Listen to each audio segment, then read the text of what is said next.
from the Beyond Unreasonable Doubt Studios, in association with Feitner Productions, it's Laying Down the Law! With your host, Billy DeClercq. Hey, that's me. Yeah, that's right, Billy, that's you. Featuring Cathy Eller, Toni Senatore, and Pia Smith. Only a madman would dare to bring these people together to build a world of law and order, only to tear it apart with laughter. That madman is attorney Billy DeClercq. The result is a podcast blasted to the farthest reaches of the internet. That podcast is this one, and it starts right now. Welcome to Laying Down the Law Earmark Edition, the law and comedy podcast hosted by me, Billy DeClercq. I'd like to introduce my three returning guests today. First, welcome back, a star of the legal comedy show Law and Disorder, returning guest most memorably known for playing a certain president, talking to a certain Ukrainian president on this very podcast. Oh. She's a costume designer with 5 stars on Poshmark, a comic, an improviser, an actor from the Upright Citizens Brigade, and the star of Live Rude Girls at Second City Hollywood. She can be seen in the films Listen Water and Willa May, the Church Lady Vampire Slayer. Welcome. You can follow her at Pia Minsky Style, the hilarious Pia Smith. Thank you. Welcome, Pia. Great to be back. And welcome back another returning guest, the star of the LA comedy stages and the host of a comedy improv podcast, Super Squirrel Conversations, and Guide for Clueless Rich People. She's a star of the Upright Citizens Brigade and a member of the internet comedy sensation You're on Mute, founder of the long-form improv troupe Rave Propellers. You can follow her on Instagram at squirrel_convo. Welcome back, Cathy Eller. Yay! Happy to be back. All right. And finally, she's an experienced voice actor, improviser, alumni of NYU, winner of the Sovas Voice Art Awards. She's the lead singer of a vampire cover band, Give Blood, and she too performs with the internet comedy juggernaut You're on Mute. Follow her on Instagram at Toni Senatore. She's Toni Senatore. Hello, thanks for having me back. Well, I am thrilled to have all of you back on the show, but first, a word from our sponsor. Assuming we have a sponsor. I don't know if we have a sponsor, but maybe we will. I don't know. We're going to find out pretty soon. We can All right. fake a sponsor. Yeah, those are excellent goods and or services. Well, if we don't find a sponsor, we'll put in a PSA or something here. All right. Don't do drugs. Don't do drugs. That's right. All right. Well, let's get into it, folks. This week's case of the week explores the principle of agency law. Agency being when one person has authority to act for another. So there's a principal, the person that someone is acting on behalf of, and the agent, the person who is acting on behalf of the person. Like a real estate agent acts on behalf of the principal, the buyer and or seller of property. So the agency law case we're exploring is called Mill Street Church of Christ versus Hogan from the Court of Appeals of Kentucky from 1990. It's a recent one. 1990. I know. Usually I'm going back to the 1890s. Yeah. Yeah. I love the 90s. Who doesn't? Who doesn't? Was he wearing neon? He was probably wearing plaid and some torn up jeans. So this is a case involving workers' compensation insurance when the plaintiff, Mr. Hogan, got injured painting a church. So in 1986, the elders. Was he a member of the church? That is a great question. I don't know the answer. I think so. Okay. But it wasn't his membership in the church that caused his injury. I will point that out. Okay. They decided the church needed to be repainted because, and I quote, maintaining a safe and attractive place of worship clearly is part of a church's function. Yeah. That's true, I guess right? that's true. Yep. Matters. Yep. So there are two brothers, the Hogan brothers, Sam Hogan and Bill Hogan. So it's important you understand Sam Hogan and Bill Hogan. Are they related to Hulk Hogan? I think so. Of course they are. This is Kentucky. Everybody's related to somebody. I apologize to the people of the great state of Kentucky. No offense is intended by this comment. Hogan is actually a relatively common last name. By the way, do you know about the Hulk Hogan case, folks? Do you know anything about? Oh, well, the Hulk Hogan versus Gawker case. Hulk Hogan. Oh yeah, he shut it down. Yeah. So what happened is Peter Thiel, internet billionaire, was outed by the website Gawker, and so in order to take revenge, he decided to fund litigation by Hulk Hogan against Gawker Media when Gawker had posted a SEX tape Of Hulk Hogan? Yeah, apparently there was an SEX tape that the word spells sex. It was yes. So we are allowed to use the word, and we don't have to spell it out each time if it should come up. We can. Yeah. So you're allowed to say the word. This is. I'm gonna put a check mark next to the little E. This is explicit content. Use the word sex. So apparently, they posted this sex tape, and he sued for, I think, public disclosure of private facts, some version of a defamation tort, and he won. He got like $100 million in damages, and it came out after the case that Peter Thiel had been secretly funding the lawsuit as basically a grudge against Gawker Media because he's very conservative and didn't want to be outed, apparently. Time out! Hello, this is Billy from the future, just jumping in to interrupt right here because you asked about the Hulk Hogan case, and just after recording this podcast, I received a copy of Allow Me to Retort, A Black Guy's Guide to the Constitution by Elie Mystal. I highly recommend this book. I received it from my sister at Solve for Better on Twitter, and it talks about this exact case. It talks about how Peter Thiel, who's a venture capitalist that founded PayPal, was outed by Gawker in 2007. He became so angry that he started funding litigation against the website Gawker, but was lucky when Terry Bollea, that's the real name for Hulk Hogan, decided to sue Gawker in an invasion of privacy case where a sex tape was posted on the website Gawker, and he won $140 million, effectively shutting the Gawker website down. Now, the commentary by Elie Mystal is pretty interesting, and I highly recommend it. It's in Chapter 1. But I wanted to interrupt and make sure that I got that information correct for you, dear listener. And now, back to the show. That's got nothing to do with the Mill Street Church of Christ whatsoever. This also doesn't have to do with it, but I've been watching Pam and Tommy, and they did not win their lawsuit. And their tape was like stolen and then posted everywhere. They needed to have Peter Thiel help them out. I guess so. It's sometimes It's very justice unfair. doesn't. Well, justice and fairness doesn't always prevail. Usually, it's it's very often the person that has the stronger ability to fight. Yeah, and he probably wasn't a billionaire back in the Pam and Tommy days. He probably. Oh, right. He's probably not a billionaire now, I don't think. That's probably true. Yeah. Hey, I did 2 days of background on Pam and Tommy. They had good catering. Hey, One of the guys who was in my Second City class is in a scene in Pam and Tommy. Yeah. Character. one of All my right. friends auditioned for Pam and Tommy. Hey. Ah, I know somebody 6 who watched. degrees. I know somebody who watched one episode of Pam and Tommy. Hey, You? It wasn't me. I'm gonna Okay, watch. sorry. Okay, well, Yeah. all right. So if listener, if you decide to go ahead and pause this podcast and go watch Pam and Tommy, you can go ahead I and recommend it. yes, right. Send a royalty check to Beyond Yes. Unreasonable Doubt Productions, 445 South Figueroa Avenue, Suite 3100, Los Angeles, California. All right, Mill Street Church of Christ versus Hogan. The Mill Street Church of Christ elders decided that the church needed some painting, and so the elders decided that Bill Hogan would paint the church. Bill Hogan was a member of the church, by the way.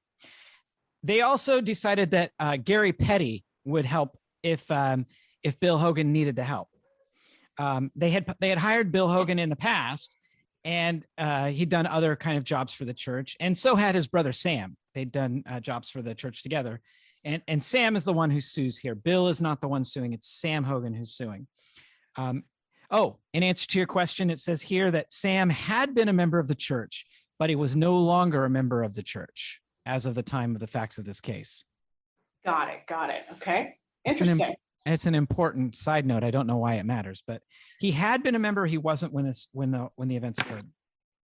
So Dr. David Wagner, one of the elders of the church, Dr. Wagner contacted Bill Hogan and said, hey, we need the church painted. And Bill said he would. Apparently, he didn't mention that he would need to hire a helper. Now, the court wants to emphasize here that it's pretty clear based on the size of the church that Bill Hogan wasn't going to be able to paint it all by himself. All right. So Bill, he started painting by himself until he reached the baptistry portion of the church. This was very high and very difficult to paint, and he decided he did need a helper. So he went to Dr. Wagner. He said, Dr. Wagner, I think I need a helper. And Dr. Wagner said, no problem. We already approved to hire Gary Petty. Bill Wagner said to Dr. Wagner, well, I don't know. Petty's hard to reach. He doesn't answer the phone very often. It was just says he was difficult to reach. But they knew that there was going to be a helper hired. Very important fact. The church had some idea that a helper would be hired. No mention of Sam Hogan, but an understanding that there would be a helper hired. But Sam worked for them before, you said. He had worked for them before, but not with the painting job. It may have been before he left the church. Not really clear if there is a relationship between those things, but so it is important that Sam had worked for the church before, had done other jobs, had worked with his brother Bill. He just wasn't specifically authorized for this job. Mm-hmm. So Bill Hogan couldn't find Gary Petty. And so he approached his brother Sam and he said, Sam, I'm going to need your help. Here's how much we're going to pay you. And Sam said, okay, I'll do the job. So on the very first day that Sam started working, he climbed the ladder to paint a ceiling quarter and a leg of the ladder broke. Huh? He fell to the floor and broke his left arm. Sam was taken to the Grayson County Hospital emergency room where he was treated. He was placed under the care of Dr. James Kleinert, a surgeon in Louisville. The church elders didn't know that Bill Hogan had approached Sam Hogan to work as a helper until after the accident. Can I just say that ladders are crazy dangerous? Like the only time that I ever had to go to the hospital was I was getting my house inspected and a guy went up the ladder to the attic. He had one of those retractable ladders and apparently he didn't. And he fell. The ladder fell on my face. He came down on my face. I started bleeding. So like ladders are scary, dangerous. And Oh my gosh. like that's the Oh only my time God. yeah, like a grown man and a ladder fell on my face. So Insane. I'm against the ladder right now. Like Wait, so what you're saying is your face is really strong. yeah, my That's face what is really I- strong. It only got you in the face, not your torso or anything else. Oh, like it got me like Oh, I see. Okay. Wow. and it was crazy. So I'm against the ladder right now. Like Yeah. I'm for Sam and against So the ladder is at fault. That's oh, it sounds very like a upsetting. wooden ladder. Like it's a broken leg. Well, folks, I just want to point out right now that March is actually National Ladder Safety Month. Every year in the United States of America, more than 500,000, according to the Wait, Centers for is it really ladder? You're making this up. No. no, according to the Centers for Disease Control and Prevention, March is Ladder Safety Month. But This is can so I timely. go? I have a ladder story that just happened to me recently. I'm sorry, but Go I right have to ahead. share it because I'm so disturbed by AT&T came to put fiber in my house, which I was super excited about. And they sent this little tiny guy all by himself with one of those like giant like ladders that he can extend with like a rope. Have you ever seen those? And Oh, I got one of those. It's just one, it doesn't have two sides. It's just Yeah. one thing. He had to attach that thing to a wire. The wire, the wires that go across the telephone poles, What? not to the pole, but to a freaking wire. Okay. And he's like, can you come help me? Because I can't see. And I had to direct him on how to connect the ladder to that wire. And I was so afraid he was gonna fall and die because it's high. It's crazy. And he's all alone. No, there's specifically a sticker that comes on the ladders that says, don't lean this on an electrical wire as your only source of. That's what AT&T does. That's a sticker right there. And this guy is like, he's like my height, like 5'3". I'm going to bring this back right around because I'm going to tell you that the person working for AT&T most likely was an independent contractor. Most likely. Well, very often, they have like a truck and they put like a magnetic sticker and it's like, I'm a contractor for DirecTV. Did he have a van? Did he have a van? He had an AT&T. Oh, he had the van. Okay. If he had the van, then maybe he wasn't an independent. But I mean, it was really dangerous. I can't believe that was okay for him to do. But anyway, it's still bothering me. That was like weeks ago. All right. Well, a little more information. A little more information about ladder safety. Oh, you have a ladder story. I do. But here's the thing. You don't know if it's true or false. Okay. I live in an apartment and I have a stairwell. Like when you open my door, like the stairwell is in my apartment, not outside. So it's kind of dramatic and kind of sexy. I have to be honest. And so it's really high. It's very steep.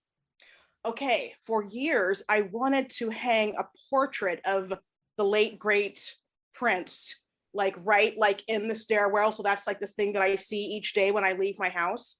Nice. But it's dangerous. Like getting up there is not something that I can do on my own.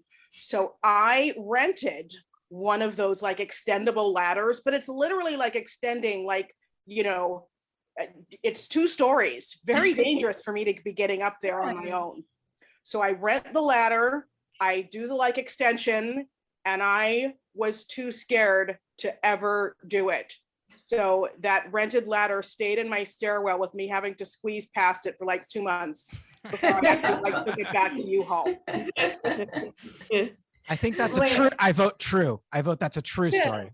I'll tell What you. I want to know is the picture up now. Well, no, because the story is false. Oh no! Damn. Oh my God! I was improvising. Sorry. Wow.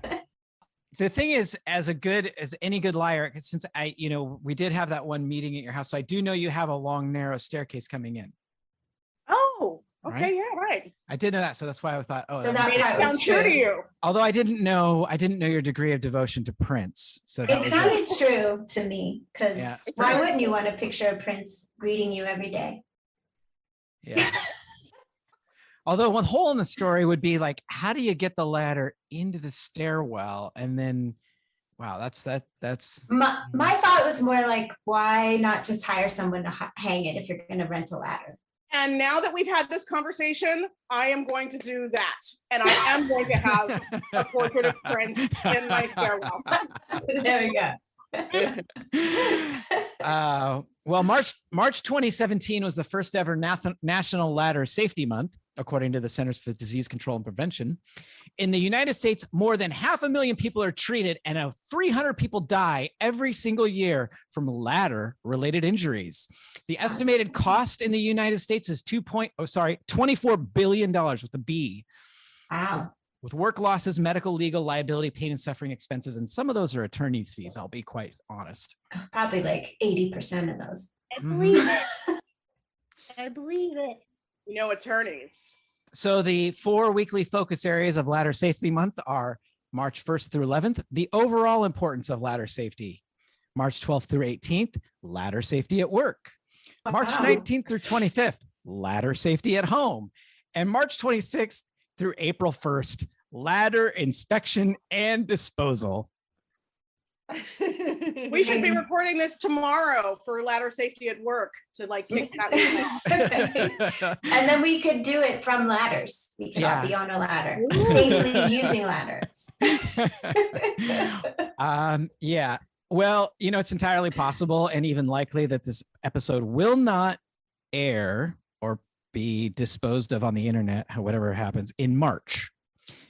But it's important for our listeners to know that we are recording this in March, which is not only Ladder Safety Month, it's also Women's History Month.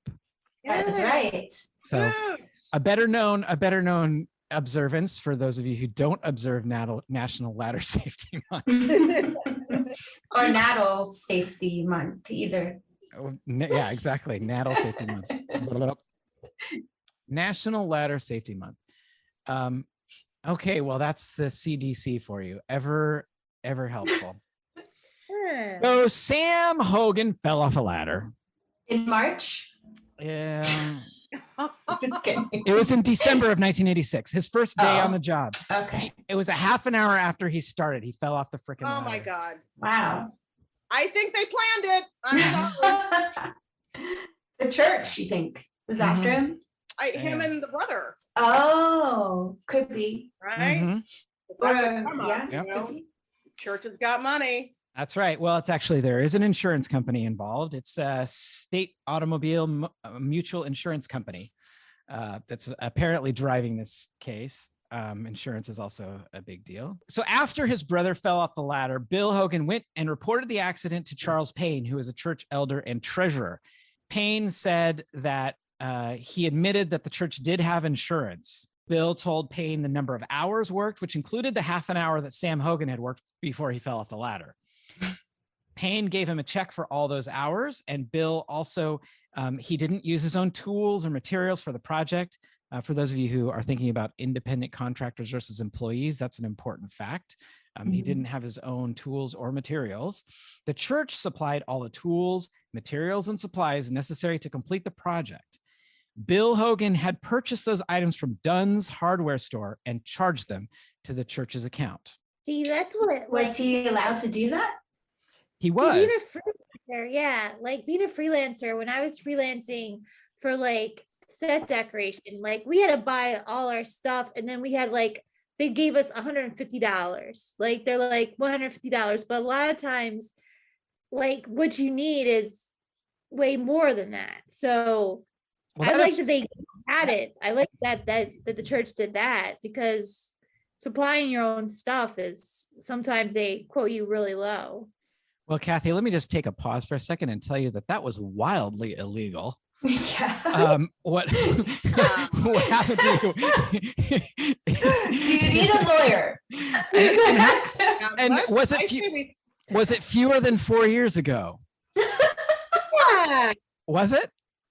No, because like that's what they do for Wait, how long? freelance. But how long ago was it? I'm like, wait, I'm developing business right here on my own podcast. How long ago did that happen? I probably, yeah, it was probably 7 years ago. Well, It's more. they So, should have you to turn in your receipts and reimburse your Yeah. receipts. There Yeah, no, shouldn't- Yeah. well, I meant like, cause like I would use like $150, but I would use like my pins. Like I had pins because I would like, I helped costuming with like, it came unripped and I'm like, oh, I have some pins. So like stuff that I know I was giving away my stuff. Yeah, that is. And I also like as a costumer, so no, I turn in my receipts and then I get a kit rental fee so that whatever I use for my kit, Yeah. like, I'm not- They just quoted me first. And then oh yeah, okay. I got ripped off. You did Yeah, very no. badly. do that again, right? I'm sorry. Oh, you'll never do that again, right? You'll never, if you go back to that profession, Oh. Cathy, you will never accept $150 when you spent $300. Yeah. No. Here's what you're gonna do. Yeah. This is what you're gonna do. Okay? You are gonna let them not reimburse you. Okay? You're gonna tell them, you're gonna keep the receipts. Okay. You're gonna say, oh yeah, $150 is just fine, but make sure it doesn't get recorded or in writing anywhere. And then you're gonna go spend $155 and keep the receipt. Then you are going to call me and we are going to sue the shit out of them. Then you just like incriminate yourself by putting that on a podcast. Nobody listens to this podcast. Are you kidding me? You'll edit that part out. I think What? Just having, I think this was a dirty deed on their part. It was that is ridiculous. You have to folks, if you're an accountant and you're listening to this podcast, folks, you can tell your clients, businesses, they need to reimburse employee expenses. The number one fastest growing area of the law in the state of California right now is plaintiff side employment claims. And one of the areas that's an easy slam dunk is personal use of cell phone. You take a picture for work on your cell phone and your employer doesn't reimburse you, then you go sue them and say, I had personal business expenses. That'll be $60,000, please. At CVS yesterday, one of the girls on the floor, she was working. She was just on her phone the entire time. Oh yeah. I think that is like, what the hell? Yeah. Yeah. I think that is, so Just I don't know. Having a conversation. Yeah. Well, I don't know if she could sue for that because unless she's not using it for work purposes, then that's a It could have been. It made me mad I'm still mad about it, as you can tell. Rightfully so. Been calling someone on a customer's behalf to like get information about a product. No, definitely not. Because she was talking about kids going to school and blah, blah, blah. All right. It was a personal call for sure. And I needed help and I couldn't ask her because she was on the phone. She was posting to Instagram about those dental flossers that she needed on aisle 12. Right. Boy, we've gone way far astray. I know, man. It all relates back to principal and agency law. You see, the principal here, the principal, Principal, principal, like the principal of a school who's not your pal. The principal is the person for whom the actions are taken. So here, the church is the principal. The church is giving. So the question really is whether Bill Hogan was an agent for the church that had the authority to hire his brother Sam. Oh. Okay. So this case is an agency law case, because if Sam wasn't authorized to be hired by the church and he was there for, again, this isn't the state of California, the rules in states can be different, but if he wasn't there as the church's employee, then he wouldn't be covered for workers' comp insurance. And so he wouldn't get any money from the insurance company for his broken arm. So of course the insurance company would much rather pay a lawyer than pay for a broken arm, because that's how insurance companies roll. Yeah. I have no insurance company clients. So the question is whether Bill Hogan was authorized as an agent to hire his brother. Now, remember, what are the facts? Folks, this is where we're going to do a little quizzing. Who is paying attention? What are the facts that support the idea that Bill had the agency authority to hire Sam? Well, you said that it was obvious that he would need help based on the size of the church. Mm-hmm. That's true. He also, remember they discussed Mr. Petty? Yeah. Right. And he was unavailable. He was unavailable, but they knew that he was going to need a helper, and they authorized him to hire Mr. Petty. Also, Sam Hogan had worked for the church before. Right. So they knew that he was going to need a helper. They knew he couldn't paint it by himself. They knew they said he could hire a helper. And after the fact, when he went to the treasurer, now you CPAs who are listening here, here's where you can help your clients.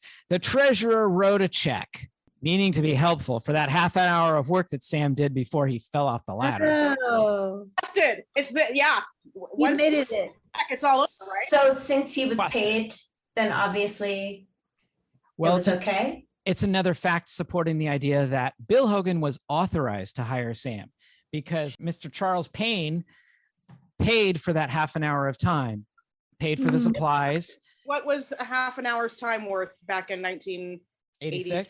1986, 12 cents. I don't know.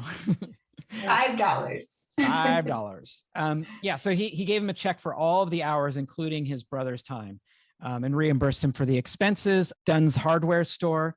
And so there are two doctrines of authority here that the court's looking at. One is implied or actual authority, and the other is apparent authority.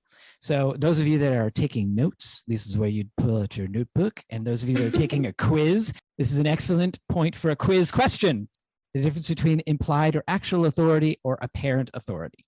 Actual authority is that the principal, here the church, actually intended for the agent to have the authority to do things that are necessary to carry out the purpose of that delegated task. So here, Bill Hogan was put in charge of painting the church. The church gave him the actual or implied authority to do whatever he needed to do to paint the frickin' church. And so, Right. so you look at the relationship, and basically the church said, you, Bill Hogan, you're going to paint the church and do what you need to do. Buy the supplies, get a helper, whatever you need to do. That's your job. We just want to see the church painted by the time you're done. It didn't necessarily matter that the church was hoping that he'd hire somebody who was still going to the church, Mr. Petty, and not someone who had dropped out, Mr. Sam Hogan. But they knew that he was going to need somebody. So all those factors support an actual authority that Bill Hogan, as the agent of the church, had the authority to hire his brother as a helper.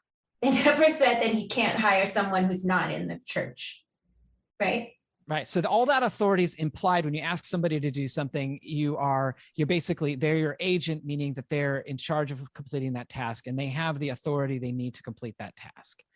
So in principle and agency law, the reason that's important is that when an agent is authorized to act on behalf of the principal, then the agent can bind, quote unquote, the word is bind, the principal. So the church is responsible, legally responsible for what Bill Hogan did because he was acting within the scope of his authority.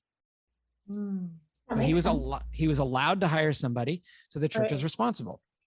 So the other version of agency here that we're talking about is apparent authority. So this is not the same thing as actual authority or implied authority that comes with the position. We're looking at the perspective of Sam, Bill's brother. So Sam is, from his perspective, from where he's sitting, he doesn't necessarily know all the things that Bill knows about. That they were going to hire another person, that he was allowed to hire a helper, that they told him he could do what he needed to do to complete the job, that, that he had basically been put in charge of this job. He just knew Bill's painting the church and he asked me to help. So the idea of apparent authority is to protect these third parties who are relying on the impression that the other person is acting on behalf of the church. It's basically called the reliance interest, that Sam Hogan had the ability to rely on his brother's representation or his behavior that implied that he had there's that word implied, but that apparently meant he could hire him.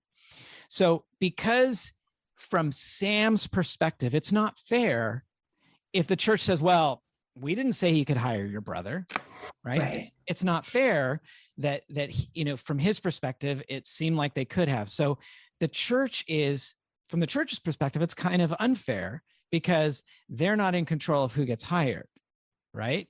And they're charged. So if Bill had hired Sam and done something wrong and the church was charged with that behavior because they put Bill in charge and then Bill did something crazy, right? He's their agent apparently. And so the law kind of looks at these two people in different perspectives and they say, well, the principal, the church, has a better ability to choose an agent or to put somebody in charge, has a better ability to control. And so in between, when we're deciding between what's fair to someone who's a third party who doesn't know whether the person's really an agent or not, and the principal, the person who's ultimately responsible, we're going to stick it to the principal. Also, that's the insurance company. So we're going to stick it to the insurance company. So there's lots of reasons. He had worked for the church before. He had been paid for the work. It was something that happened in the past. So the court here is looking at basically two reasons why there would be authority.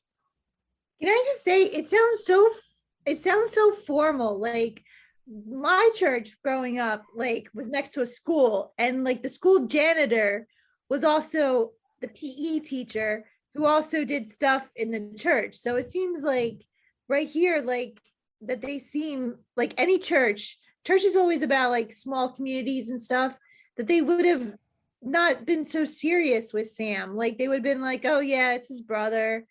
I'm like, if he didn't fall and cost them money, like they wouldn't care who he hired. True. fell and cost them money. I think that's why. Yeah. You know what I mean? If there was smooth, hey, Sam, bring your whole family and paint the church. But when you're wrong, that's when Billy, that's when we decide to do a podcast about it. It would have cost them less just to pay for it instead of like go through all this legal stuff. That is a really good question. A cost benefit analysis. I don't know. I mean, presumably the insurance company was considering that, although there's also, well, I could go on a long diatribe about the law and economics here.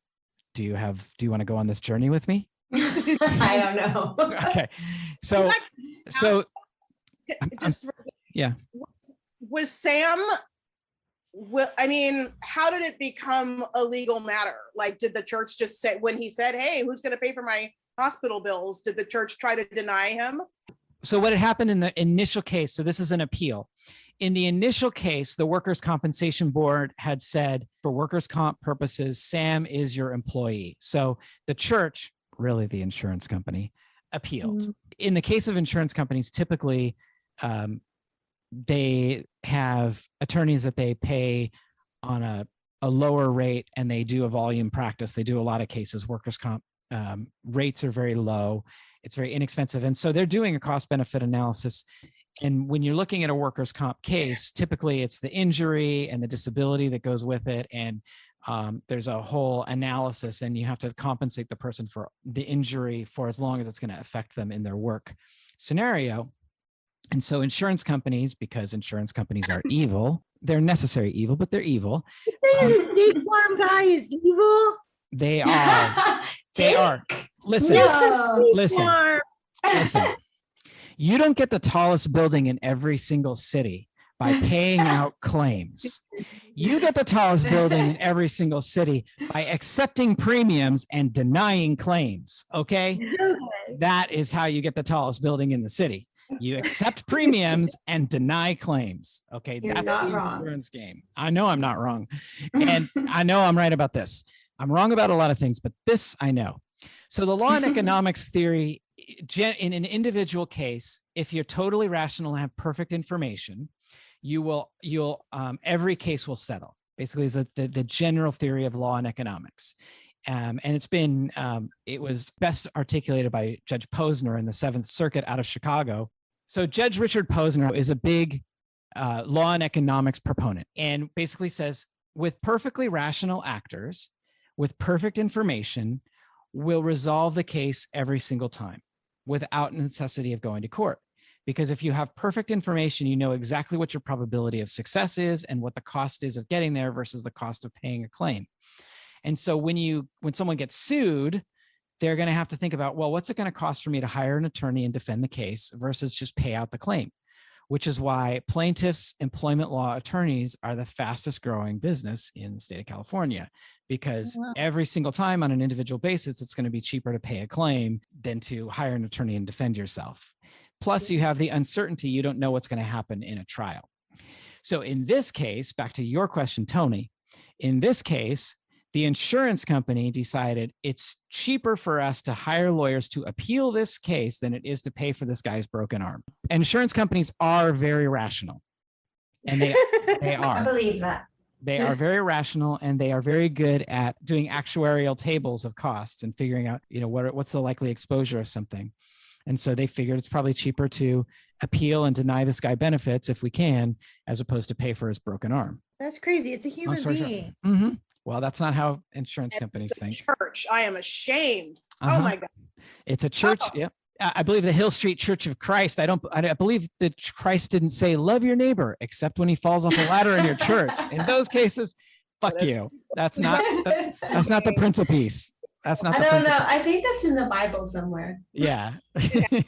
The end of the story is that, in fact, the underlying court's decision was affirmed.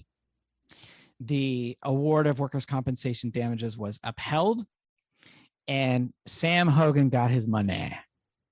Good. Yeah. Plus a little, something for pain and stuff. So how much did he, geez, it couldn't have been very. It doesn't say how much money here in my very hefty law school casebook. These are heavily edited. We don't care about how much money. All right, we have a little law school hypothetical. Suppose that Paul owns an apartment building and Anne is hired to manage it. If Paul tells Anne to hire a company to cut the grass and Anne does it, does Paul have to pay the contract? Yes. Yeah. He's in charge. Yep, that's actual or implied authority, right? They told her, get someone to cut the grass. That's what Anne did. So that was her actual authority. So I feel like my apartment, my management told the people to like, hey, have someone blow the grass or whatever, the leaves at a time that's going to be so annoying for I think like every person in the apartment building, because that's, I mean, yeah, it's an annoying time. 7 a.m. on Saturday, right? Yeah, so annoying. And Yeah. I'm just, that's why I feel like maybe that was cheaper. I don't know, but that's what my apartment. Yep, absolutely. The 7 a.m. on Saturday, that's when the blowers start. My gym is outside and they always blow the leaves at 7 a.m. like every day, which is exactly when like our class starts. Mm-hmm. Yeah. The poor coaches are like, can't hear me. All right. Quiz question number 2. All right, Okay. Paul and Anne. Remember, Paul's the apartment owner, Anne's the manager. Anne has not been asked to hire a janitorial company. She goes and she hires a janitorial company to clean the apartment common areas, not the individual apartments, just the common areas. Is Paul responsible to pay the contract of the janitorial company? Wait, so she's still hired to, what was she hired to do?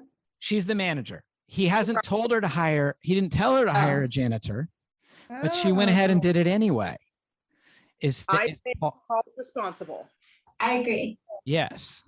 Because like plumbing is important, like, right? Mm-hmm. Like it's Well, really that everybody has to have. Well, and this is from the perspective of the janitorial company. So that's apparent authority. She's the manager. She's got, it's within her scope of duty. So clearly there's an apparent authority to hire a janitorial company. And if Paul says, well, I didn't tell her she could hire you. She's the manager. She signed the contract. He's going to be bound by that contract. And it's also implied as part of her role as an apartment manager that, cleaning the common area is something that she'd be responsible to ensure occurs. So under both of those theories, I would say that Paul would be responsible to pay for that contract. Now, just curiously, I mean, I know that these are hypotheticals, Mhm. but it's unlikely that she would do that without saying, hey, I'm going to hire a janitor.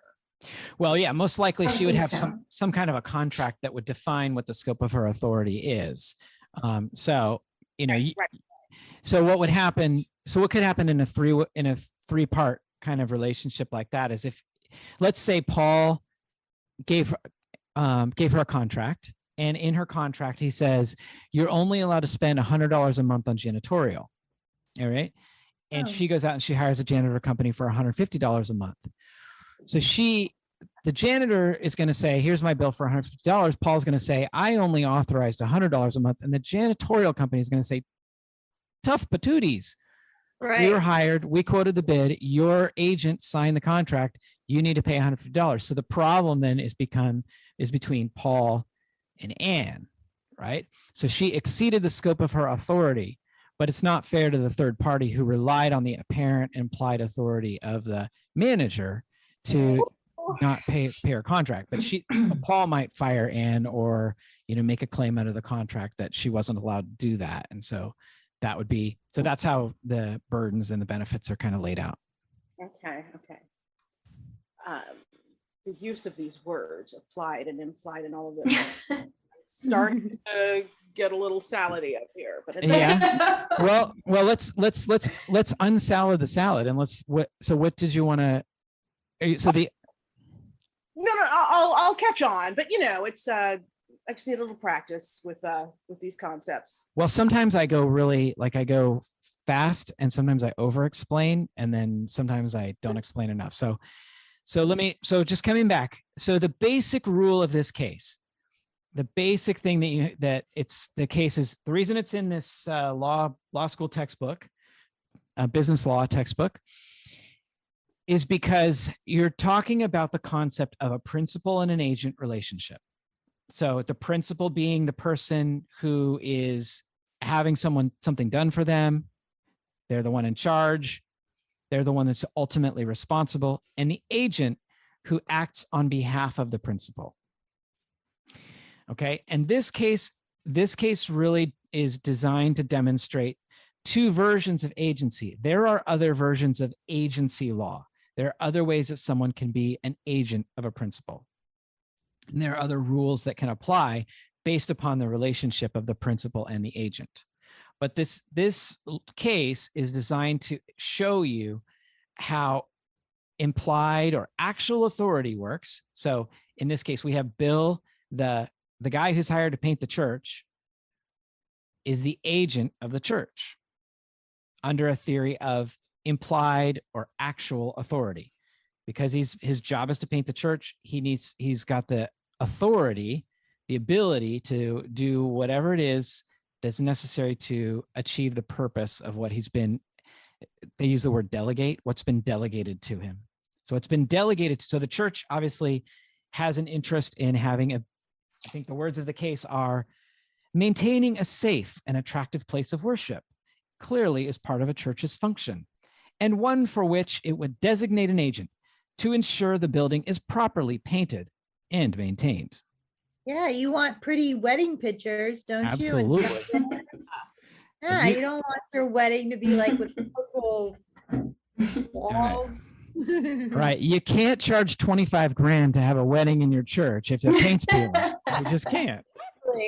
I don't, even if I'm not getting married, I don't want to pray and like, Yeah, no.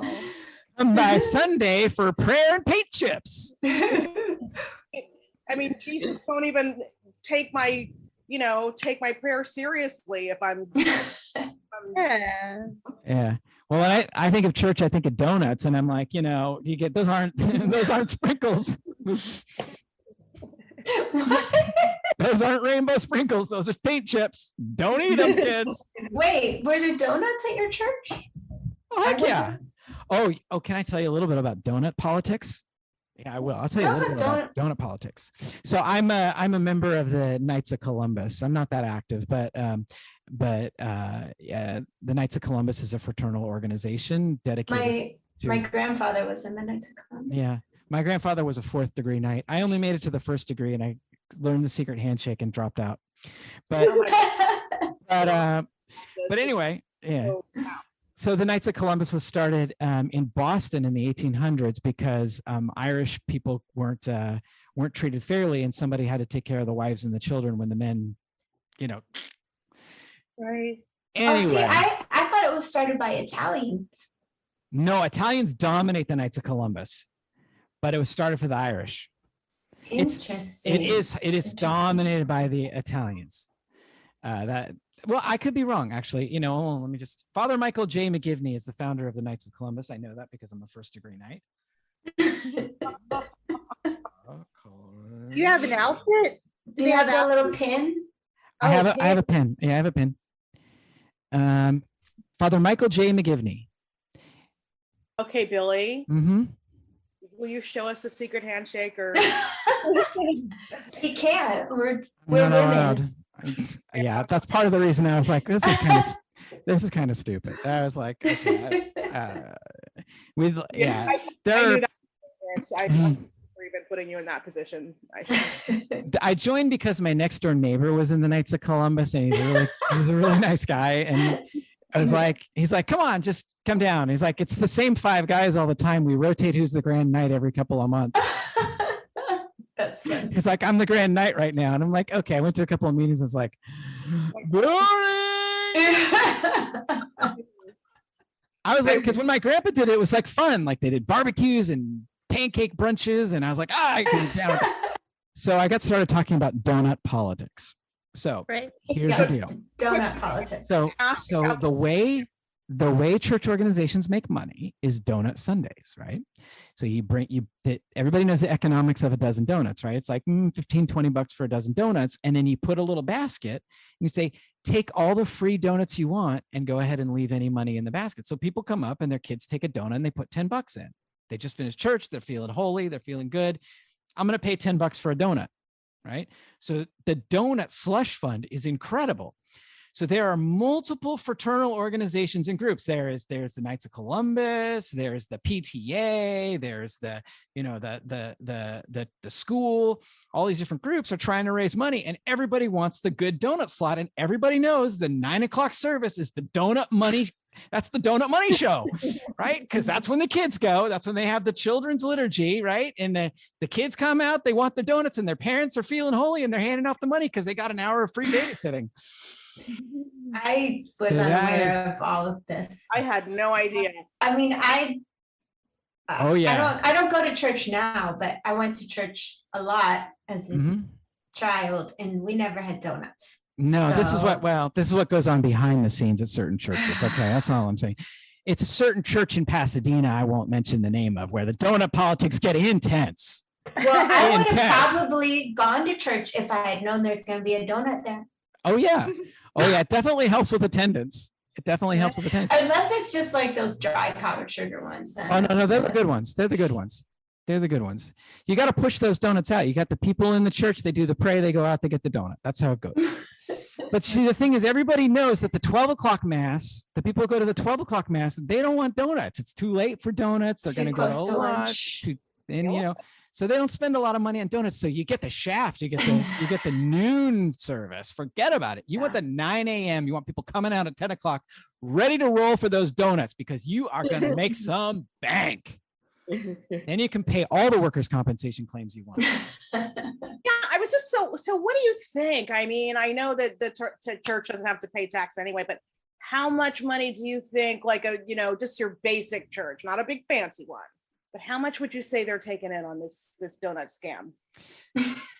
No, you're thinking about like $1 or $2 a donut, right? On average, $1.52, maybe. People they're loose with the fives. They're loose with the fives. The kids come in. They got 2-3 kids. We're Catholics, so there are a lot of kids. So so like 2-3 kids, $5 a kid, $20 for a couple of donuts. You buy them for $15. You sell them for $5 a piece. So you're making about a 400% profit on the donuts. And then beyond there, it just scales up based on, volume. Law and economics. Wow. And donut politics. I'm going to start having a donut service on Sundays. Well, anything. Excited. It's kind of, the equivalent would be free donuts. The equivalent would be jungle juice in college. The jungle juice politics, right? Jungle juice. Yeah, you take Kool-Aid and you pour rum in it, and then you sell it for like $5 a cup. What? No. What? Oh, you guys. Well, guys would have to pay. Girls don't have to pay for drinks in college, I feel like. That's probably true. I don't know. I went to college in New York. We didn't have any jungle juice. And you take some. Paying for drinks in college. Yeah. You mean like at party, like when somebody had like a party and they'd be like, a party, you don't pay for the little red Solo cup when they come in? No, you just get it. No, it's a free thing. I think actually that you were the only one charged for that.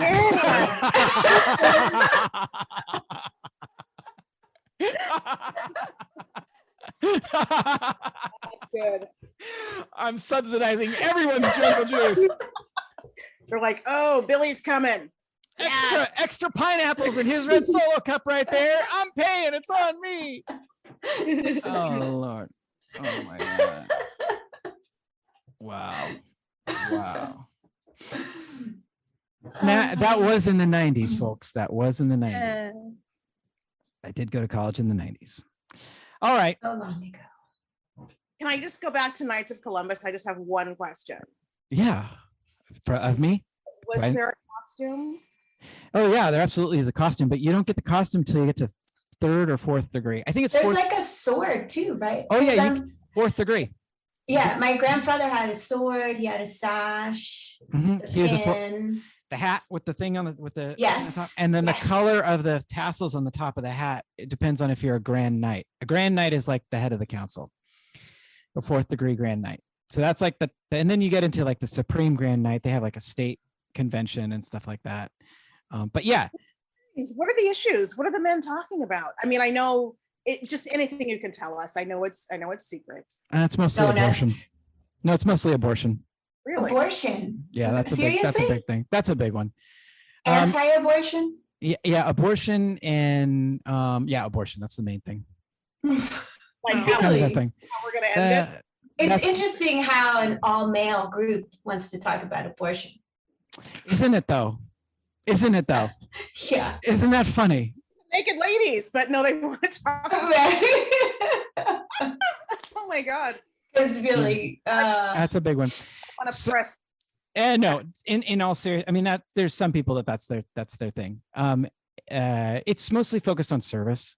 Really, it's supposed to be a fraternal organization. The idea behind the founding really had to do with widows and orphans. So you put yourself back in the time when it was founded. If a man were to die and he was the sole earner of a household, then his wife and children would have no source of support. And so the idea of the Knights of Columbus were to help these men who were basically laborers.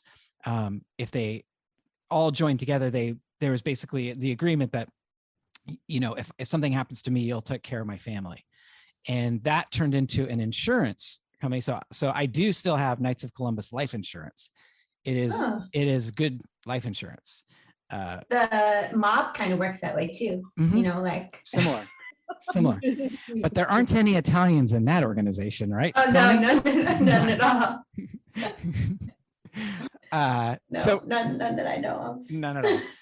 But yeah, that's so service and so, you know, like that's why the pancake breakfasts and the barbecues and you know, fundraisers, things like that. If the church needed to be painted, the Knights would be the ones that would get involved. And I'm bringing it back again, back on topic. Did a knight fall off a ladder? Oh, they do, but they have good insurance. Yeah. So Well, I feel like it's a very there's nothing to debate on this case because it's just obvious. Like, obviously the churches should be held responsible, yeah. right? Yeah, I think the real question that's interesting is why did they appeal it? Yeah. Like the church appealed it or the insurance company appealed it. I actually think that question that I forgot who asked this early on is whether Sam was a member of the church. I kind of think that that's part of it. It's like this dude dropped out of church and he stopped coming and he comes and paints for a half a freaking hour. Yeah. And then we're going to pay for his broken arm because his brother was like, yeah, hey, come on, bro, help me paint the church. But it's not his fault. He felt like Yeah, I he mean, didn't do it on purpose. I don't know. We don't know if Sam Hogan was a lush. But I mean, just because he's not attending, it's not like, you know, he didn't, you know, I mean, we don't know, I guess, the circumstances that he left, but I'm guessing he didn't like go to worship Satan.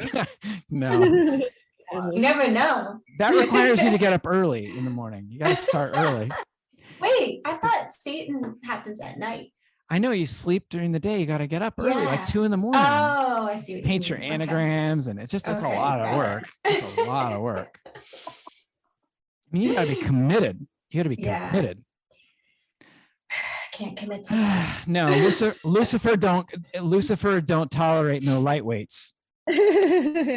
I bet you they're still alive. It would be super cool if we were able to interview them. Oh yeah, We should have gotten them on the phone right now. get it. Get him. Just call every Bill Hogan, Yeah, or Sam. Sam Hogan, and Sam had a little trouble picking up the phone though. What with that arm? Oh, I was gonna say too soon, but it's been years, so I think it's fine. But yeah, like usually the cases are like, you know, They're usually from the 30s. Yeah.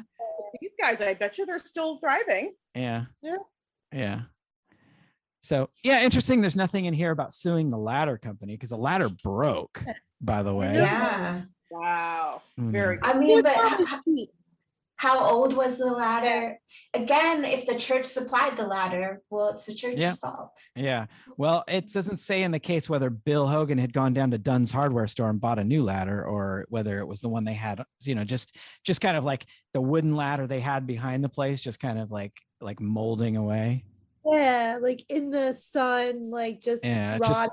It's just complete garbage ladder. And then they leaned it on a wire.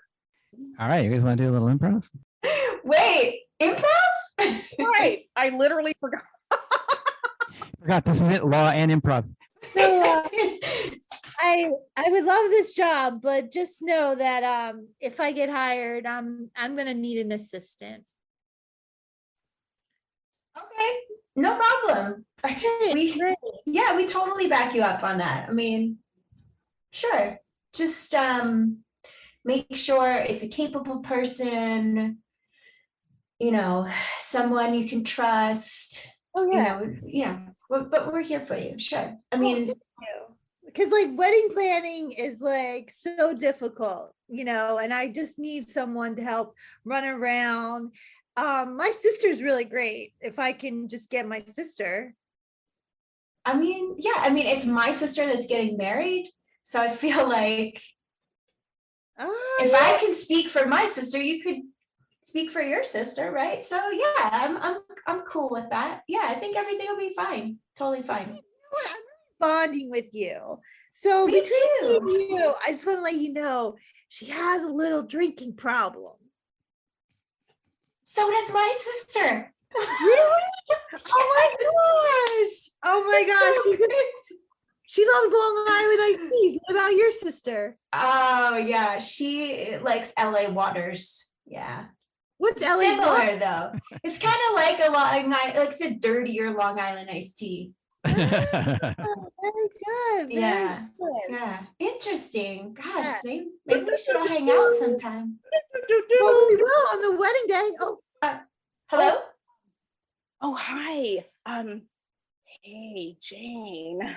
You are the most awesome wedding planner sister in the world. oh, thank you. Thank you. What are you doing right now? I'm at the smog cutter. I know it's only 2 p.m. Oh, Why don't you come down and have a little, the bartender, who is very cute, by the way.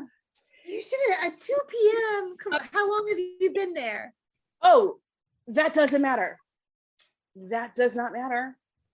Oh, come on. I just got you this job. Remember, we're going to try to play low key on the alcoholism.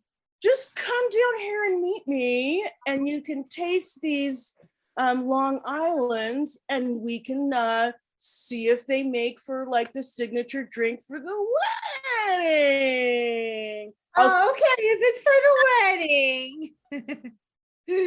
Yeah, if it's for the wedding.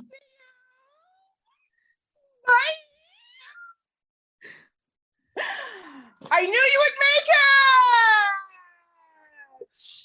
Of course. If it's anything for the wedding, I'm all business. It's totally about the wedding. Oh my God. I just want you to know, I only took a sip. I didn't drink. I just had one sip. Just one sip. Just one sip. What's up? I was waiting for you. Because I can't wait till you plan my awesome wedding.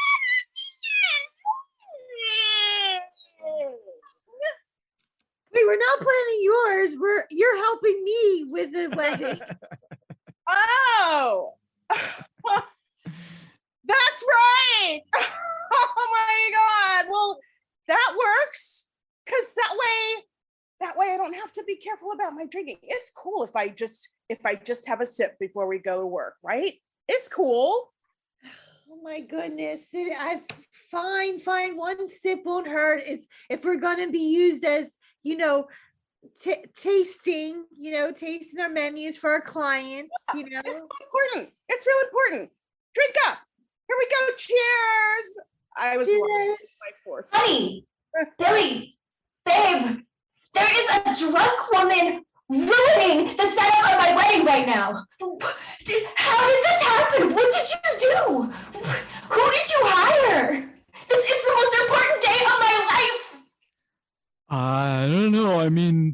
I mean, they said they could plan the wedding.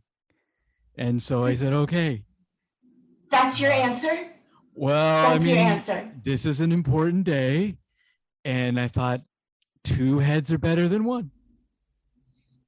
So What is wrong with you today? Are you high? What is it? You don't even sound like yourself. We're getting married today. She's ruining my wedding. She might fall off a ladder and like break her arm or something. I don't know. She's crazy out there. She's like dancing around with the decorations and I don't know what's going on. I don't know where my sister is. I thought that I left her in charge, but I don't know what to do. It's my wedding day. Excuse me. And I just need you to. Bride? Are you the bride? Yes. You look beautiful. I pulled these flowers down off of the tables, just thinking they would look better in your hair. No. Why would you do that? They need to stay on the tables. Oh my god. Oh, like, okay. Well, you know what? Okay, excuse me. I'm gonna just grab a ladder and put. I don't think we should go on any ladders. I think you should just leave. I need to find my sister. I need to figure out what's going on because it's my wedding day and it's supposed to be the most amazing day of my life and it's not right now. Oh, I'm gonna get my sister. What? What's wrong? Jane, is this your sister? This Hi. I'm Sarah, Jane's sister. I mean, I told you you could use your sister, but I didn't know she was going to show up drunk. I mean, just because my sister's an alcoholic too, doesn't mean that your sister should be an alcoholic and drunk at my sister's wedding. I was not drunk. she's not drunk. She just had 1 sip. This is just 1 sip of it. Okay, well, my sister is in the other room crying her eyes out, mascara running down her face onto her beautiful wedding dress, while your sister is like pulling apart the decor. Excuse me, ladies. So hi, I'm Brad, Billy Brad, this the groom. And so Brad, you are cute. Go on. By the way, excellent Long Island iced teas. And so my fiance is kind of upset. Yeah. Yes, obviously, Billy Brad, she's very upset. You're not yourself today. She's kind of upset, and I was just wondering if there's anything you could do. We can. Oh, you know what? But- we'll just have the cake cutting ceremony a little bit early. How about that? That'll distract her. Yeah, and so that's a good idea because she Wait. really. The guests aren't even here yet. What are you guys talking about? I think You're it's gonna cut the cake before the guests come? well, Whatever make her happy. my fiance really likes cake, and so do I. I like cake. Good. Cake is actually really, really good. And I'm just wondering if you guys should even get married at this point. Like, I'm kind of worried now for my sister. I'm worried that with my own judgment. I mean, I hired you, and I'm basically ruining my sister's wedding. So not on purpose. I feel like you're being really. Yeah, I'm with her. I feel like you're being really super unsupportive, and like as though you're kind of trying to like insert yourself into the relationship. And these nice ladies are going to get her cake, which is something she likes, and you're trying to deny her something. And she's going to be my wife, which means that she's going to do what I think is best. And so if she wants to have cake, and I think it's best, I think it's really probably a good idea if maybe you don't perhaps get involved. I mean, you know my sister, right? You know she's not going to do what you tell her to do. This is 1999. Women don't do what they're told to do. I feel like you're trying to act as the agent for your sister. Oh, yeah. Wedding day. I'm trying to help her. It's her wedding day. Why is everyone ganging up on me? I just want my sister to be happy on her wedding day. I mean, And- you are the cake blocker. I mean, Total cake blocking. you know what, guys? We If all want you- cake. We Okay. all want cake. You know what? Why don't She you wants guys cake. go ahead, cut the They cake, want cake. start eating it with no one here, and then let's bring in my sister and let's see how she feels about it when you're covered in cake on her wedding day before all the guests arrived. Do you think you want to do that? Do you think that's a good plan? I mean, I think it's bad luck if you see a bride on her wedding day. So why don't I leave you? I mean, I could take my piece of cake, and then the three of you could have all the cake you want. And then what happens at the part of the ceremony when the cake cutting happens and you're supposed to, and you stuff the cake in each other's faces and Oh, so she's not going to do that part then later? Cake blocker. Have you ever heard of just like turning the cake around? The Yeah. plan was to put the cake in the middle of the dance floor when they cut it and they, do whatever they want to do. So you're going to see all the sides. I think, Question. Do you have love in your life? what kind of a question is that? It's Of a course, I, Yeah. Do you have love in your of course I have love in my life. Of course. I'm not ask these questions from you. What I need to do is make sure that this wedding goes well for my sister so that she doesn't kill me. Okay? That's all I'm trying to do. Hey, what's up, ladies? You guys see my brother? What's up? Good to see you. What's up, Chad? Sarah, James? Yeah, what's up? Chad Brad. You guys know me? Chad Brad, my brother Billy. What's up? I'm ready to party down with this wedding. Let's get the wedding ding on. What is up? Let's party. We didn't invite you to the wedding. Why are you here? I don't know. I got something in my email, Twitter, feed inbox, Facebook. Yeah. Jane, What is up? did you alter the invitations? Dane, did you like alter the invitations? I don't know if she altered anything, but I'll tell you what I saw on the Twitter, Facebook email link. It was a party, and it was here, right on this Newport Beach yacht where we're all hanging out. Listen, I specifically told my sister I didn't want you here. After what happened between us, you're not supposed to be here. I know You're not supposed to be here. Are you guys really warm? I'm like really warm. I feel like I want to totally take my shirt off. I am so sweaty. Sweaty. You guys, I am like, know what happened between you guys, Chad Brad. yeah. You too. It's I'm so, you know what? I burn really easily. And I was just wondering, maybe you guys could hit up my back so I don't get burned at this wedding, Yeah, this is what happened between us. Do you notice he doesn't even acknowledge our existence or anything that we're saying? That's what happened between us. Oh, Nothing happened between us. This is some dope cake. Oh, Yeah. shit. Chocolate, happened. raspberry, vanilla. Fuck me. This is fucking bad. So I'm just going to be over here eating cake. it is cake month. It Oh, is cake month, so celebrate it. oh, absolutely. I am famished. I was just busy deadlifting before I came over here. I've been so fucking sore in my chest. Do my pecs look kind of pumped up because they feel really sore? Okay, first of all, Chad, if you were deadlifting, your pecs wouldn't be pumped up, okay? Well, I deadlifted before I did curls and push-ups and crunches, like every day. Hello, don't you remember the P90X? Shit. Oh. I remember P90X and nothing else, and you ignoring me, basically. It's what I remember. oh my god, but you're such a good detective. You called him out on that. Oh yeah. So anyway, yeah. So what else? When is the party start? I feel like it was around 3:00 and it's right now it's 3:30. I don't know. It's actually at 5. It's at Oh. 5, and you shouldn't be here at all, let alone an hour and a half early. Oh, you're so So- right. You know what? I still have time to get waxed.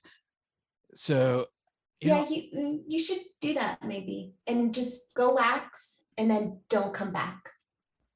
Yeah, you know what, Chad Brad? I totally thought I was the most obnoxious person here, but yeah, go get waxed. Oh, you want to come with? I am actually running this. I'm like, I took over as like the leader of like planet, like executing this wedding. So I'm just saying. All right, it's cool. I'll just take my pants and go. Yeah, that's a good idea. I'll take my pants. Take your shirt too. Your pants, your shirt. Yeah. Your and my hat. Zima. My hat. Oh, my Zima. Oh yeah, I got my Zima. Take it off, please, and don't come back. Are you guys gonna drink this other half drink Zima? I'm gonna take that one too for later. Did you say Zima? I actually, hey, I'll take the rest of that. Oh, cool. I know this really great place just down the street. You want to check it out?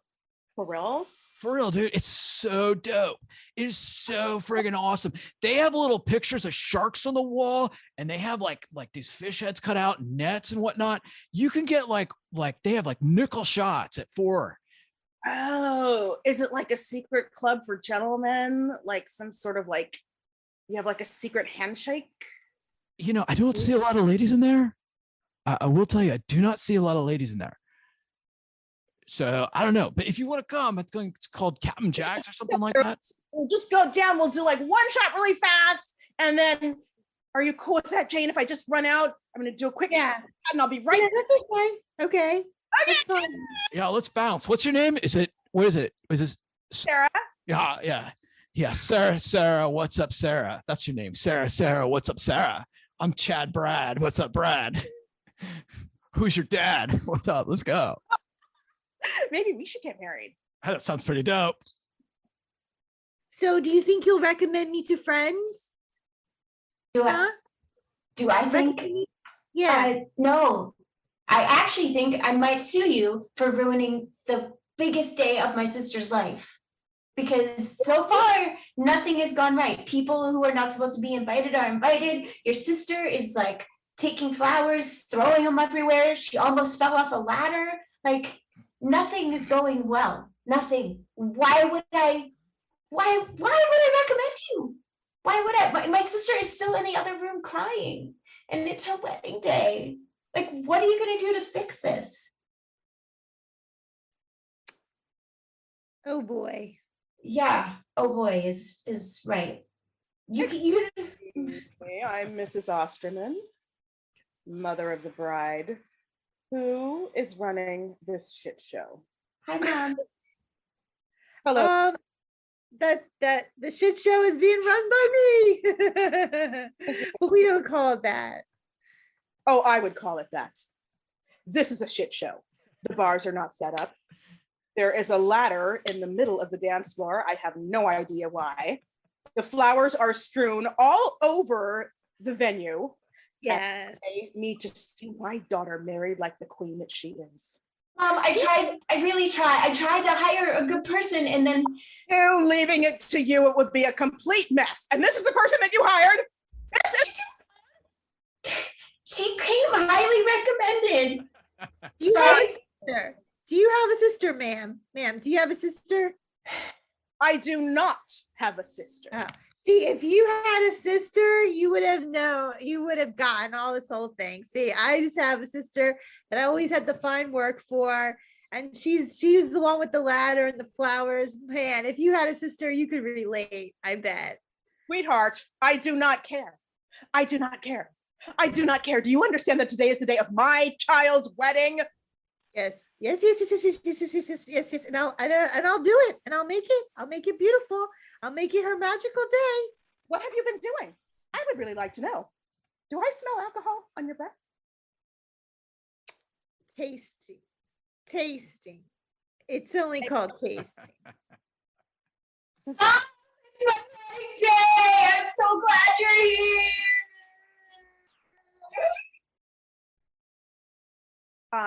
Could you repeat that, please? I said, Mom, it's my wedding day. I'm so glad you're here. Oh, Contessa, you are the most beautiful bride. Thanks, Mom. I was so Daughter, What was that? you've always been my favorite daughter. Unlike that ridiculous sister of yours, you know I love you most. I know, Mom. I know. I was so upset in the other room. And so I just was like, hey, there's a bottle of tequila. Let's drink some. Why not? And you know, I feel so much better now because I thought my day was ruined and it's not ruined anymore because I just feel free. To tell me that you are drunk on your wedding day. I mean, I don't know if I'm drunk, but I feel good. A lot better than I did about 20 minutes ago. I can say that. Excuse me. Let's, Oh my God. Okay, I have the photographer's ready. There's this beautiful corner of the church that's beautifully painted white, and we're ready to have photos. The photographer's ready. It's beautiful. Oh, hey, Ms. Osterman. Good to see you. What's up, Contessa? Hey, ready you to- look so cute. Thank you. I feel like powder blue is a good color on me. You're so And- adorable. You're gonna be my husband. I'm so excited. Thank you. And so, yeah, so I'm ready for the photos. Oh, Okay. okay. I'm just concerned that my daughter is drunk. I can hear you. We I'm can. not that drunk. I'm really not.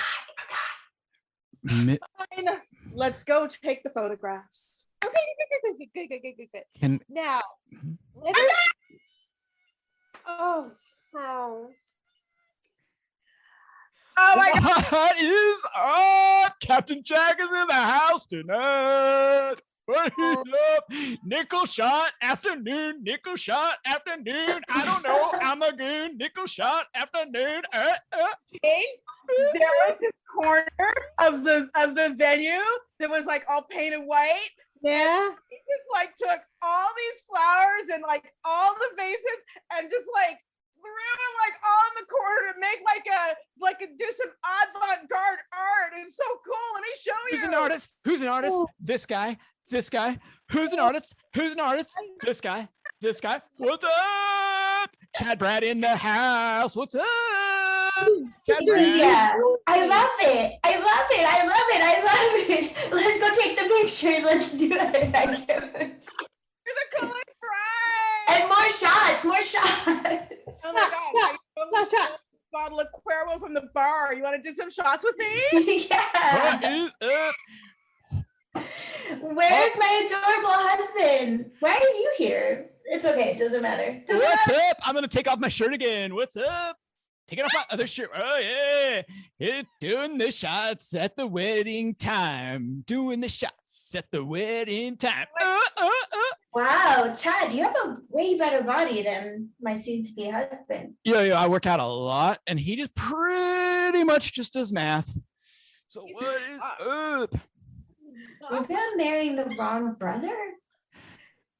Contessa, I thought we weren't gonna invite Chad Brad because he's very disruptive. And And he pushed the last party we had way over budget. So, I mean, I feel like maybe this was not my idea. baby, you look adorable right now, but you're really bringing me down. It's my wedding day, and I feel so good. And just let your brother be here. Plus, he looks really hot naked right now. So I mean, like, let's keep him. Why not? Shots. Yeah, let's do. Come on, have shots with us. Have shots with us. Okay, I guess I will. I mean, But maybe your brother can be in the pictures with us. what's up? Oh, hey, bro, come on over here. Give me a little kiss. Give me a little kiss. You're so cute. I love you, little brother. He's so cute and funny. Not to do that. I told you not to do that, Chad. Get over here. Let me just get those bigger lips in my face. That's my brother. What's up? Yeah.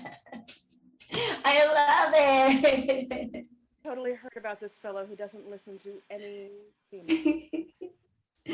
Mom, maybe I should just marry both of them. I don't even know if you're responsible enough to marry anyone. Oh, Mom, but I'm your favorite. Appointment to me today. Oh, Mom, what's up? Mom's in the house. Let's go, Mom. Hey, yeah, that's a... Hey, Billy Brad, that's your mom. What's up? Your mom to be, mom-in-law. What is up? She fine. Mm-hmm. She fine. I bet she like Manhattans. Mm-hmm. Yeah. Jane, may I have a word with you? Are you the planner of this wedding? Yes. I need you to put a stop to all of it right now because this. Okay. You know, the only thing I can think, should I just pull this fire alarm right now and end it all? Should I? Is that even a question? Yes. Because I think it's the only choice.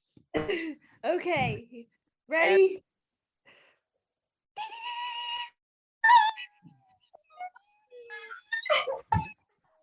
Okay. Everyone out. Oh, you guys all want to check out Cat and Jacks with me? What's up? Nickel shots. Who's down? Might as well, now that my wedding's really ruined. And I'm sobering up. I need more alcohol. Let's go. Oh. Oh no. I have to say, Ms. Oden was Mom. This is like kind of almost better than the wedding was gonna be. Don't you think? Yelp that in my review. You don't even understand how many of my weddings end in a funeral. I mean, not a funeral, in a fire alarm. You called my wedding a funeral. Yeah, I'm actually impressed with your work. The moral of the story is the difference between a wedding and a funeral is usually a fire alarm.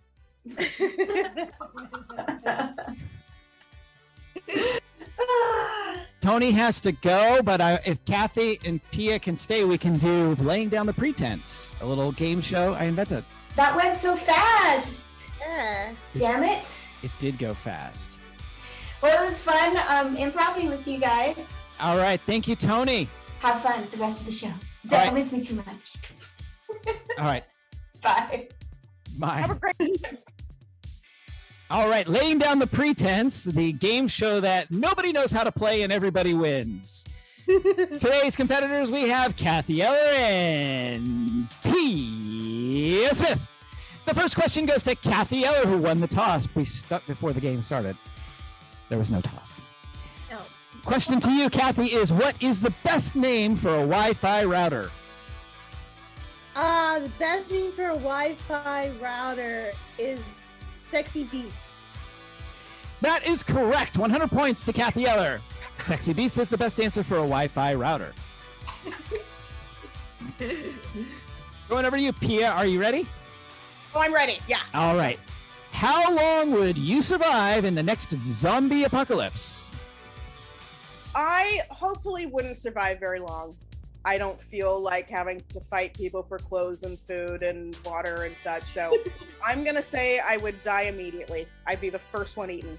Immediate death and brains for dinner. That's Pia. That's the correct answer. 100 points. Thank you very much. All right. This is going over to you, Cathy. I know you have cats. And if your cats could talk, what would they say that would ruin your day? You look old. Those are rude cats. That would Those be are my rude day. cats. That's correct. Full points. 100 points to Cathy Eller. Going back to Pia Smith. Here we go. Pia, you're gonna assume for a moment that you've been banned from the local library. Why? Sleeping in the cubicles. That's the correct answer. Sleeping in the cubicles. We always also would have been accepted. Burning books would have been another acceptable answer. Burning books or attending meetings to which you weren't invited in the meeting room. Any of those three answers would have been correct. 100 points. Cathy, this is coming to you. What color would be the most disruptive and disrespectful during a church service if the color was personified? Come on, you got this. I think yellow because of urine. Yellow for urine. Urine yellow is correct. That is the most disruptive and disrespectful color in any church service and at other occasions, weddings, funerals, other events. Urine yellow is always the color you don't want invited. So 100 points to you, Cathy. Pia, the pressure's on. You can either tie or lose. You can't win at this point. You can only win 100 points unless you get bonus points. Here it is. Last question going to you, Pia. Which letter of the alphabet would you invite to your birthday party? Ooh, that's tough. It's gonna be a vowel. Yes. Ooh. And I'm gonna say E. The letter is E. That's correct. The most common letter of the alphabet. E fully dominates. It's popular. It attracts a lot of other letters. It attracts a lot of people. People love the letter E. They use it all the time. It looks great in Times New Roman font or Courier or Arial. Uppercase, lowercase, we love the letter E. All right, the score's tied 300 to 300. Pia and Cathy, both champions. Great job on laying down the pretense. Woo! All right. All right, before we go, let's do some shameless self-promotion. We have Toni Senatore, who just left, and she can be found at Toni Senatore on the Instagrams. That's ToniSenatore. That's her shameless self-promotion. I'm doing it for her because she had to go to the Valley. Cathy, what's coming soon from you, and where can people find you on the internet or socials? In podcast form, you can find me in podcast form with Super Squirrel Conversation. I love that. It was 3 seasons. Please listen to it. And in Guide for the Clueless Rich People, my Instagram is squirrel_convo. Thank you. SQUIRREL_CONVO. Pia, what's coming soon from you? Where can people find you on the internet and socials? Oh my God. Okay, on the internet, you can find me at Pia Minsky Style on the Instagram. I show up there about once every 6 months to post something. You know, the most exciting parts of my life, I forget to Instagram. However, you can find me on the TV coming this April, some part of April, maybe the beginning of May, May. Yeah. I am playing the mother to a trap queen on the BET Plus show called American Gangster Trap Queens. Oh, congratulations. That is awesome. American Gangster Trap Queens on BET Plus. That's Coming awesome. April of 2022. For those of you who are listening to this sometime in the future, it can also be found on the internet, I'm sure. That too, yes. That is awesome. Thank you both for being on the show. Let's roll the credits. Goodbye. Say bye. Bye.